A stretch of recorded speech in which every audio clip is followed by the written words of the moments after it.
साथियों, आप सभी को नमस्कार। मैं समीर वर्मा, स्वदेशी समाज संघ का संस्थापक। आज मैं आप सभी देशवासियों से एक अपील करना चाहता हूं और मैं चाहता हूं कि आप सब मेरी अपील को ध्यान से सुने और पूरा सुने और समझने का अच्छी तरह से प्रयास करें। साथियों, अपने इस देश भारत में कुछ लोग संविधान विरोधी ऐसे लोग हैं, विदेशी लोग हैं जो संविधान को ख़त्म करना चाहते हैं और धीरे धीरे संविधान को नुकसान भी पहुंचा रहे हैं। और उनको संविधान से दिक्कत क्या है? जो संविधान विरोधी लोग हैं उनको संविधान से दिक्कत क्या है, संविधान में दिक्कत क्या है? सबसे पहली इन चीज़ों को हम सभी को समझना है। अगर हम सब समझेंगे नहीं तो उनकी साजिश को समझ नहीं पाएंगे।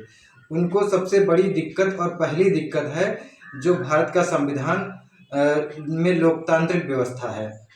आज एक गरीब, पिछड़े वर्ग और कमज़ोर वर्ग का बच्चा भी जो है, गरीब परिवार से भी जो विधायक और सांसद, मंत्री, आईएएस, पीसीएस या कोई भी बड़ा अधिकारी बनकर वो उन लोगों के बराबर तक पहुंच सकता है और बराबर तक बैठता है।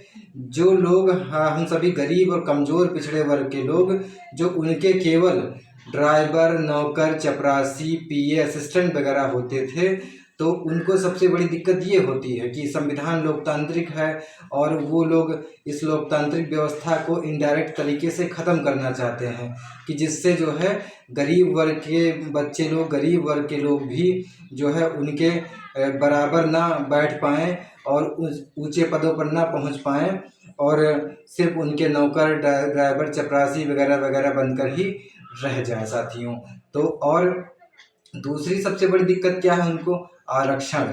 जो पिछड़े वर्ग और एससी वर्ग, एसटी वर्ग को जो आरक्षण मिला है, कि आरक्षण की वजह से भी हम लोग उनके रोकने के लाख बावजूद भी आरक्षण की वजह से हम लोग उन जगहों पर पहुंच जाते हैं जहां उनकी उम्मीद उनको उम्मीद हमारे पहुंचने की नहीं रहती। साथियों, तो आरक्षण से उनको बहुत बड़ी दिक्कत है। इसलिए आप सब इस समय, वर्तमान समय में देख ही रहे हैं कि किस तरह से इनडायरेक्ट तरीके से आरक्षण को ख़त्म किया जा रहा है।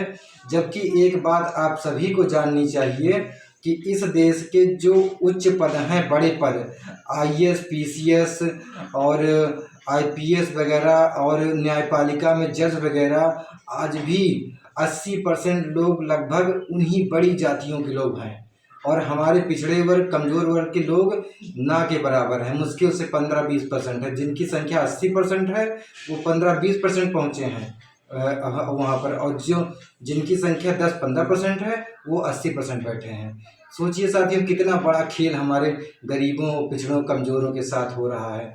और दूसरा हमारे ऊपर प्रहार क्या कर रहे हैं? वो हमारे पीछे से वार शिक्षा पे वार कर रहे हैं।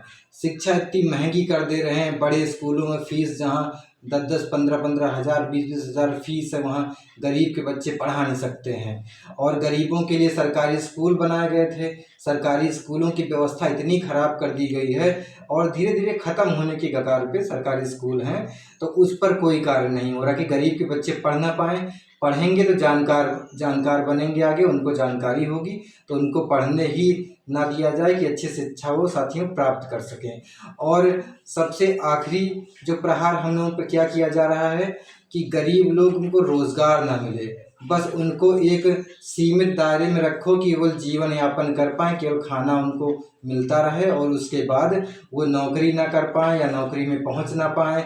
आप सब देख ही रहे हैं, हमारे देश के लाखों करोड़ों युवा बेरोज़गार हैं, एग्ज़ाम देते हैं, पेपर लीक करवा दिए जाते हैं और भर्तियां नहीं निकाली जाती हैं। लाखों भर्तियां पेंडिंग में पड़ी हुई हैं और मामला कहीं कोर्ट में चला जाता है, सालों साल तक चला करता है। और जो गरीबों के बच्चे संविदा या कॉन्ट्रैक्ट बेस पे जॉब कर रहे हैं तो उनको सैलरी इतनी कम दी जाती है कि वो सिंगल अपना भी खर्च नहीं उठा पाते हैं, तो अपने परिवार का खर्च क्या उठाएंगे? तो सोचिए कितनी बड़ी साजिश हो रही गरीबों, पिछड़ों और कमज़ोरों के साथ।